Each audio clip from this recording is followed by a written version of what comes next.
Zaman sekarang orang Indonesia lebih gampang investasi di perusahaan Amerika.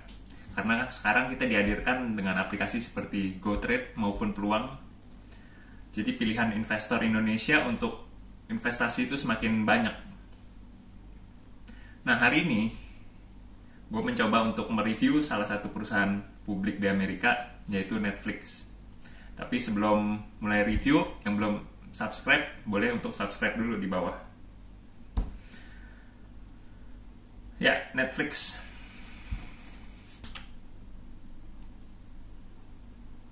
Seperti biasa, disclaimer, video ini dibuat untuk tujuan pembelajaran atas saham dan bukan merupakan suatu rekomendasi untuk melakukan transaksi beli atau jual terhadap saham tertentu. Nah, sekilas tentang perusahaan. Jadi Netflix ini berdiri di tahun 1997. Saat itu, bisnis perusahaan itu sebagai penjual sekaligus menyewakan DVD. Tapi beberapa tahun setelah berdiri, bisnis perusahaan ganti. Yang tadinya menyewakan sekaligus menjual, menjadi fokus hanya untuk menyewakan DVD. Nah, tahun 2007, perusahaan memulai bisnis streaming. Di tahun 2013, perusahaan membuat konten sendiri dengan seri pertamanya berjudul House of Cards. Nah, saat video ini dibuat, market cap Netflix itu sebesar 245 billion USD. Nah, kita langsung aja beberapa hal dari laporan keuangan. Nah, kalau kita lihat Netflix di tahun 2018 sampai 2020 di sini untung. Padahal kalau gue bilang 2018 dan 2019-nya itu sebenarnya rugi. Kenapa rugi? Ntar kita lanjut di laporan cash flow.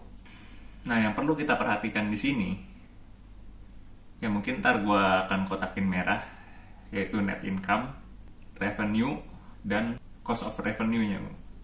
Oke, lanjut ke cash flow. Kalau kita lihat cash flow statement-nya, nah, di 2018 dan 2019 ini Netflix itu membukukan cash flow negatif. Cash flow from operating activities negatif sebesar 2,6 miliar di 2018 dan negatif 2,8 miliar di 2019. Baru di 2020 positif sebesar 2,4 miliar. Nah, kalau kita lihat kenapa di 2020 positif, itu karena additions to content asset itu biayanya berkurang. Bisa cukup dipahami karena di 2020 itu kan pandemi, jadi banyak produksi film yang mungkin dibatalkan gitu. Jadi dia mengeluarkan duit lebih sedikit untuk produksi film. Yang menarik di sini, di 2018 dan 2019, kenapa gue bilang sebenarnya Netflix itu rugi? Ya karena kalau kita lihat additions to content asset itu cost-nya sebesar 13 miliar di 2018 dan 13,9 miliar di 2019. Nah, tapi kalau kita lihat di income statement-nya, cost revenue yang Netflix akuin itu lebih kecil, sebesar hanya 10 miliar di 2018 dan 12,4 miliar di 2019. Nah, ini dikarenakan ya mereka mengkapitalisasi cost untuk membuat film itu ya selama 5 tahun gitu ke dalam balance sheet. Nah, kemudian cost-nya itu dibagi menjadi 5 tahun. Nah, kalau kita lihat di sini juga untuk di 2020 sebenarnya kan dia turun tuh additions to content assets-nya kan, jadi tinggal 11,7 miliar. Tapi di 2020 cost revenue-nya lucunya malah lebih tinggi dibanding tahun-tahun sebelumnya. Ya, itulah salah satu faktor karena dia mengkapitalisasi cost-nya tersebut. Oke, kalau kita lihat ke balance sheet-nya, ya Netflix itu 2019 ke belakang itu ya dia selalu bertambah terus utangnya, long term debt-nya ya. Baru di 2020 ya tambah lagi sedikit, sekitar 1 miliar US dollar menjadi 15,8 miliar. Tapi di sisi lain ya kasnya tadi 5 miliar menjadi 8 miliar US dollar. Karena tadi 2020 tahun dimana ya produksi film itu banyak yang di cancel. Nah, lalu bagaimanakah peta perperangan Netflix? Kalau kita lihat Netflix sekarang, dia itu bukan lagi hanya penyedia layanan streaming, melainkan sekaligus menjadi pembuat konten. Hal ini disebabkan karena dua hal. Yang pertama, hak siar konten cenderung lebih mahal dibandingkan dengan membuat sendiri. Dan yang kedua, dengan membuat konten sendiri, itu membuat Netflix mempunyai konten eksklusif di platformnya. Dimana kalau orang mau nonton, ya otomatis mesti langganan Netflix. Nah, begitu juga dengan Disney, Comcast. Comcast ini bisa dibilang Universal Studios dan AT&T ini bisa dibilang HBO. Karena ya beberapa tahun belakangan AT&T mengakuisisi Warner Times, di mana itu induknya dari Warner Bros. Dan kita tahu itu punya HBO ya.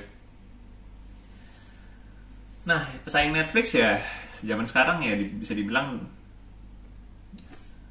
perusahaan yang produksi konten. Kalau kita lihat di sini peta perang dari industri pembuat konten, ya Walt Disney bakar duit paling banyak di 2019 sebesar 18,7 miliar. Yang kedua itu ada Comcast, di mana ini Universal Studios sebesar 15,9 miliar, dan yang ketiga AT&T, di mana ini yang punya Warner Bros sebesar 12,2 miliar dan Netflix sebesar 9,2 miliar. Jadi untuk jangka yang masih panjang, untuk Netflix mempertahankan market share-nya, ya kemungkinan dia akan naik tuh cost dalam membuat film. Kelebihan Netflix menurut gue ya yang pertama itu dari segi user interface-nya, dimana dari aplikasi yang pernah gue coba seperti HBO Go, nah itu tuh masih jauh banget dari UI dari Netflix. Nah yang kedua ya Netflix beberapa tahun kebelakangan ini sukses dengan filmnya seperti Stranger Things dan Money Heist, dimana itu fansnya sangat banyak kan, sangat luas. Nah untuk kelemahan dari Netflix ini sekarang itu pendapatannya hanya didapat dari subscription fee. Dimana kalau kita tahu seperti Disney atau Comcast, ya mereka punya theme park, dimana saat membuat film baru atau karakter baru, nah itu membawa fans ke tempat mereka, dimana itu menjadi sumber pendapatan tambahan. Kelemahannya yang kedua, di industri streaming online ini sangat kompetitif, dimana semuanya bakar duit dengan cost yang sangat besar. Nah, sumber Netflix ini kan seperti yang gue bilang tadi, sumber pendapatannya hanya satu dari subscription fee. Berbeda dengan para pesaingnya seperti AT&T dan Amazon itu punya bisnis lain.